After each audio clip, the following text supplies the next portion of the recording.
Again after a 2-month hiatus for Astrology in the News. And today is September 29th, 2018. So, wow, I've been gone a long time, and was I not right about the summer of spaz? I mean, holy shit, this summer has really lived up to the hype. Actually, I think this summer really has exceeded the hype astrologically speaking. I mean, what did we have going on? We had all these retrogrades going on. Saturn was retrograde. I think almost every planet went retrograde. I mean, it does go retrograde like at least once a year, but I think almost every planet was retrograde at one point in early July. So we had Saturn, Jupiter, we had a little Mercury retrograde there in the sign of Leo. Let's see, what else was retrograde? Well, Saturn was a tough one for me. And Mars. Mars was the bringer of the summer of spaz, and that went retrograde from June 26th to up to just a couple of weeks ago. And man, it's also been conjunct the south node of the moon, and it's just like all of this really deep, crazy emotional energy, like Mars, like very, very aggressive energy, is coming up to the surface, and it's really kind of peaking right now. At least for the summer, but stuff is going to happen more next year. So anyway, where have I been? So I have been actually doing all kinds of different things, man. I was like working on my app. I've been working on this app with another gentleman who actually does the programming for the Vedic astrology software that I use for this programming, Sri Jyotistar. So very talented programmer, and so I'm going to be working with him to actually take his program and use it to customize yoga sequences based on your astrology birth date. So yeah, it's going to be called My Custom Yoga, and man, it's going to be so great. And Ainsley, too, if you're watching this, thank you so much for helping me out with the video shoots. That was extremely helpful. Greatly appreciative for that. So also, too, I've been trying to really cut back on a lot of my substances. So I'm sure, as you could tell, I've lost like about 70 pounds right now. And I've been doing a lot of a lot of systematic changes to my diet. And yeah, so yeah, now I'm down to about 70, but I've also been trying to like quit, really keep my intake very healthy. So I'm trying to quit caffeine, and I don't know if anybody's here has really quit caffeine, but that drug is given almost any other drug that I've quit. And I'm sure if you saw a couple of my other videos, yeah, I got off a lot of these psych drugs that I was on because I was falsely diagnosed with or misdiagnosed with bipolar disorder. And so what happened was I weaned myself off all these drugs. And of course, when that happened, a lot of the weight came off too. But I also decided to try to quit caffeine because of some sleep issues that I was having. And oh my God, caffeine is like, for me, it's no joke. And so, I mean, I don't know if other people have a lot of difficulty trying to quit caffeine, but I've been trying to quit now for 6 months, but it's been this real slow taper. So anyway, that's just me. And also too, when you quit caffeine, your motivation basically to produce content's like, blah, I don't want to do this. So that's where I've been. So all right, let's move to the topic at hand. Let's talk about Brett Kavanaugh.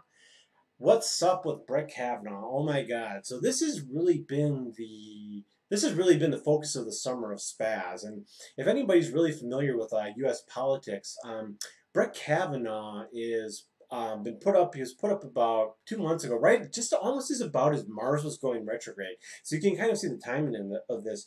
Mars went retrograde about the same time that the SCOTUS ended its last session, and what was it? It wasn't Breyer who quit. Kennedy. And right when Kennedy quit, he Mars was going retrograde, and so this really all has to do with Brett Kavanaugh. And then a couple weeks later, Donald Trump named him as the nominee, and then the hearings started almost as Mars was coming out of retrograde. And so we're feeling all this Martian energy really coming to the surface. Really, this is all about Mars and what Mars represents. Mars is anger. Mars right now is in Vedic Capricorn, and it's exalted in Vedic Capricorn, right? But when it goes retrograde, it behaves like a debilitated Mars. So if we take a look at the difference between exalted and debilitated, exalted Mars basically is forceful. It gets things done. It does, it's aggressive. It's going straight forward. It's that really head-on energy. But when Mars is debilitated, anger tends to actually become more passive aggressive. It becomes internalized. People like express their anger, but it's not like the outright expression of anger that you see with a direct Mars. So Yeah, so we're seeing now Mars came direct and also too it's conjunct the south node of the moon. So that's kind of what's going on, at least from a larger scale. Now let's take a look at Brett Kavanaugh's chart. Oh, by the way, he is Glenn from Superstore. I don't know if you've ever seen Superstore, but Glenn is almost exactly looks like Brett Kavanaugh, and he also kind of sounds like Brett Kavanaugh. So go look at Glenn from Superstore. Watch some clips and tell me that he is not Brett Kavanaugh. Well, he's not Brett Kavanaugh, but they're practically the same dude, even the way they talk. So the guy from Superstore kind of talks like this a little bit. And if you kind of make it a little more serious, you got Brett Kavanaugh. This is a farce. Yeah, so that's my Kavanaugh impression, but look it up, man. I'm telling you. I'm spot on with this. So other than Glenn, here's Brett Kavanaugh's chart. So nobody has found an accurate birth time for Brett Kavanaugh. Here we have this dude going up for the SCOTUS, but you know the chart that I've used is still the same chart that everybody else is using because it's the solar chart. So we really don't know his ascendant. I mean, when I ran this I think for around noon, so that put his ascendant in Taurus, but that's not going to be accurate. But looking at the rest of his chart, you know, he is going through a couple of difficult transits, and we'll get into that. And right now, you know, we were talking about Capricorn. Mercury and Venus are in his natal Capricorn, and that's getting hammered pretty hard right now. But I mean, just from a general standpoint, I mean, his moon's in Gemini. You know, Gemini moon, they're very communicative, and it's kind of interesting too. My moon isn't in Gemini; it's actually in Taurus, but in the Western tropical zodiac, it's actually in the sign of Gemini. Almost near this position too. And so, you know, Gemini moons are very quick on their feet, and generally your thoughts are scattered. But he was very stoic all the way up until the point where people kept pushing his buttons. And I mean, come on, we know what this is all about, trying to derail him. You know, I mean, but anyway, we'll get a little more into that later. But anyway, this is his basic chart. You know, Saturn is well placed here in the sign of Aquarius. That is actually ruled by Saturn in the Vedic system, so it's in its own sign. Mercury's also does well here in the sign of Capricorn, conjunct Venus. So those aren't too close to each other. And you know, the interesting thing when you're looking for somebody that can have issues with women, you're really looking for aspects to Venus. And so does Brett Kavanaugh have any of these? And actually, yes, it looks like he does. Not too many though. I mean, really, if we look at the point right here, this is the aspect point for Venus. This one right here is Mercury. So you can tell like Venus and Mercury are very close to each other. And then if you look at my software, it puts them, I think they're about, what is it, 7 degrees. So you can kind of see this here in the aspect chart. So if we take a look at Venus, the aspects to Venus, it is actually in conjunct the moon here. And if you take a look at 14, yeah, so this is actually a pretty difficult, aspect. And this could show somebody that does have problems with women.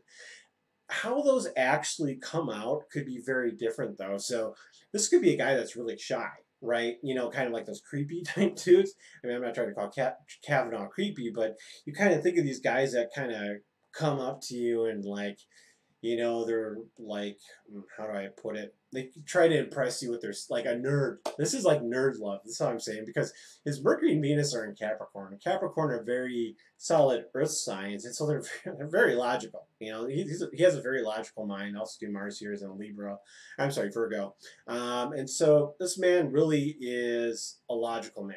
Okay, so if he comes up to you in a logical manner, he's going to start talking about how awesome his math skills are or something like that.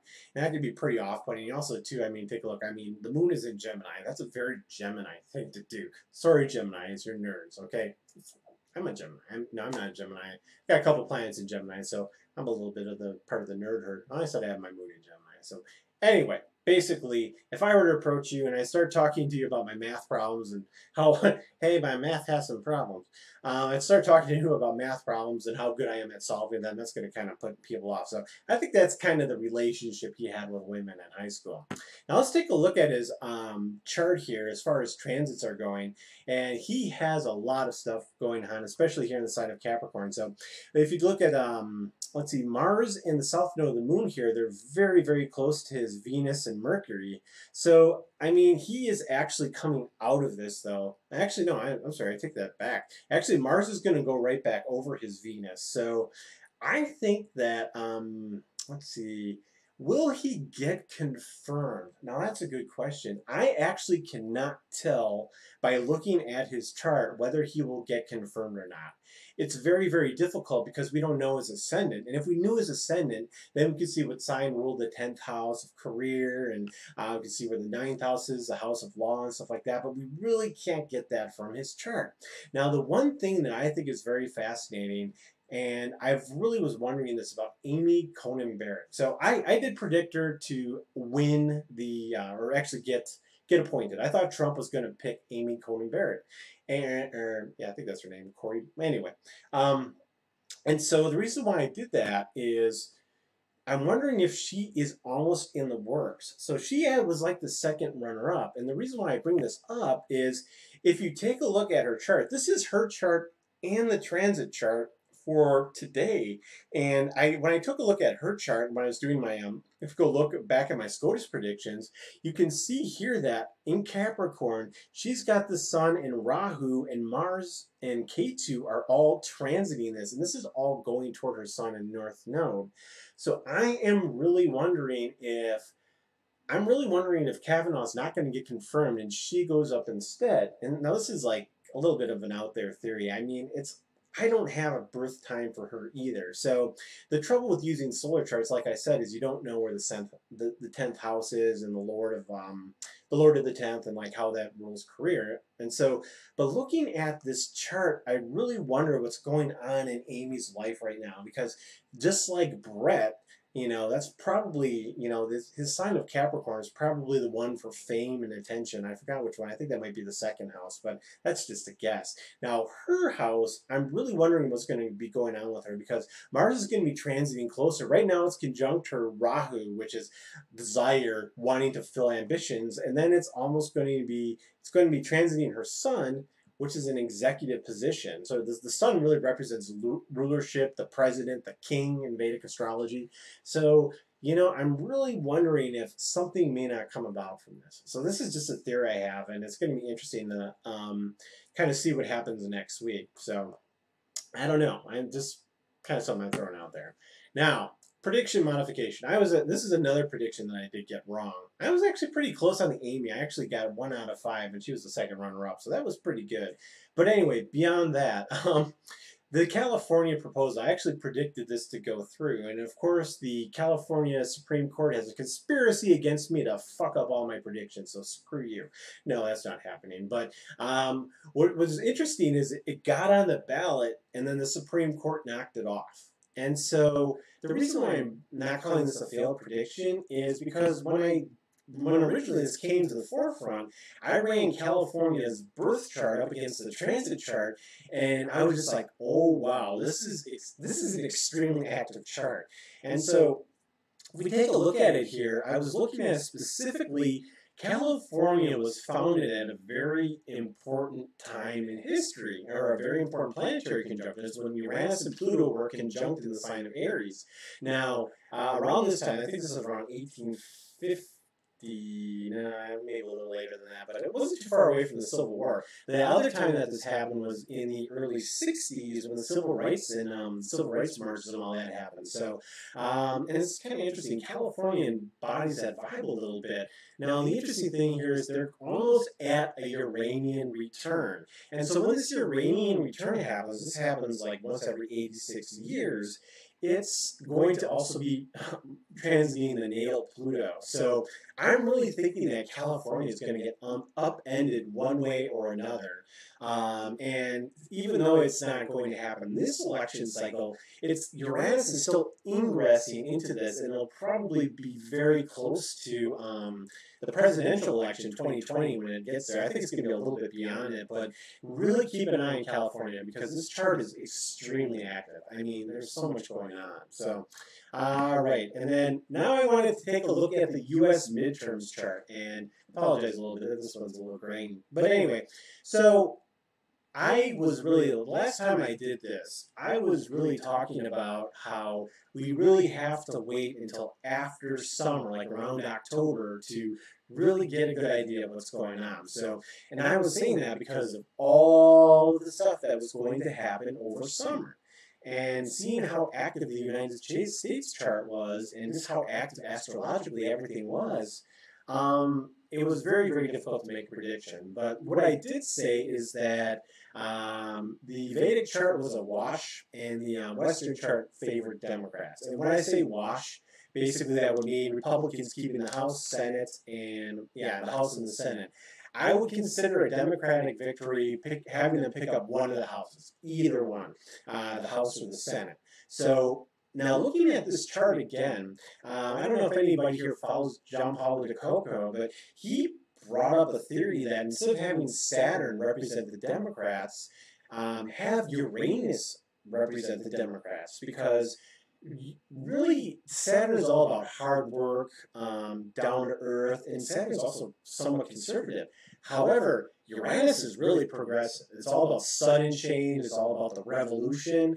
And I really think that even if Saturn didn't represent Democrats in the past, it doesn't anymore. So I'm going to say that Uranus, like he said Uranus is the modern ruler of the Democratic Party. So with that being said, I wanted to bring up the chart and take another look at it. So we're taking a look at here. So first we have to look at the condition of Jupiter. So if you see right here, Jupiter is in Scorpio, or it's going to be in Scorpio. This is for, let's see, this is for November 6th at about 10 p.m. in Washington, D.C., if you want to pull the chart yourself. So if we take a look at this, Jupiter's in the sign of Scorpio, which is ruled by Mars. And if we take a look at Uranus, and it's in the sign of Aries, which is also ruled by Mars. Now, in the Vedic system, people are like, oh, Scorpio is ruled by Pluto. We're talking the sidereal system of the Vedic system, so it's going to be ruled by Mars.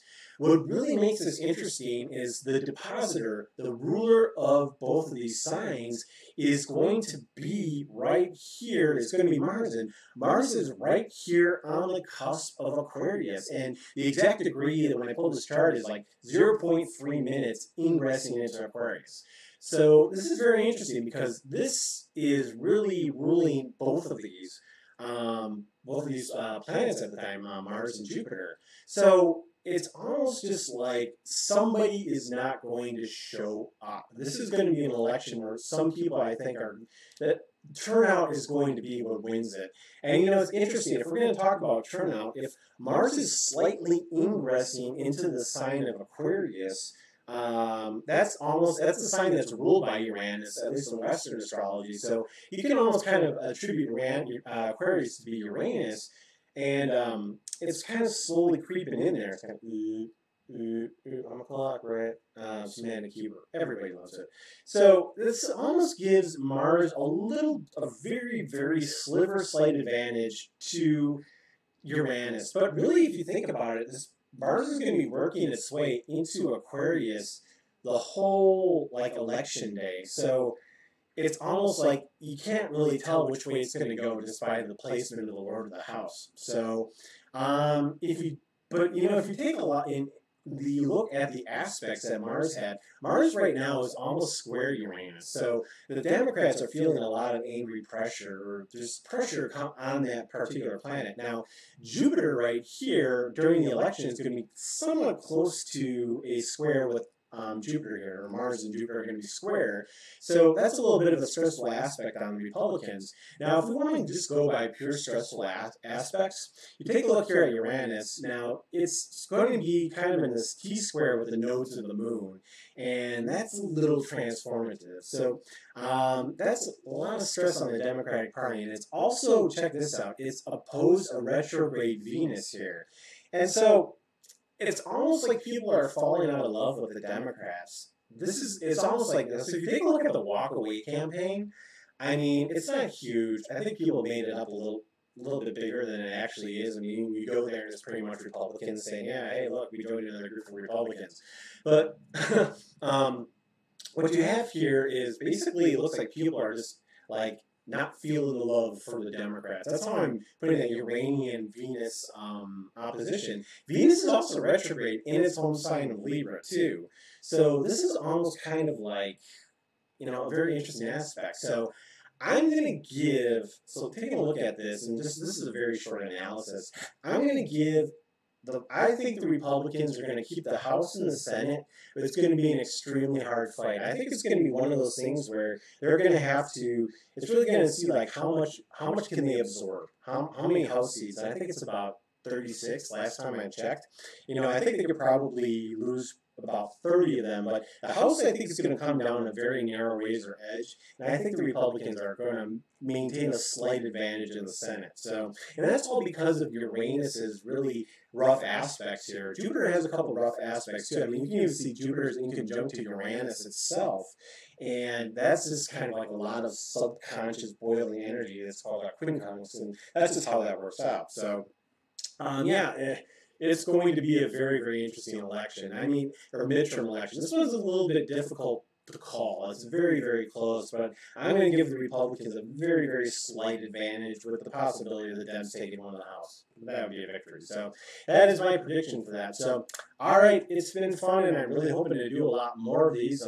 First, if you want to contact me, my contact info is on the banner page.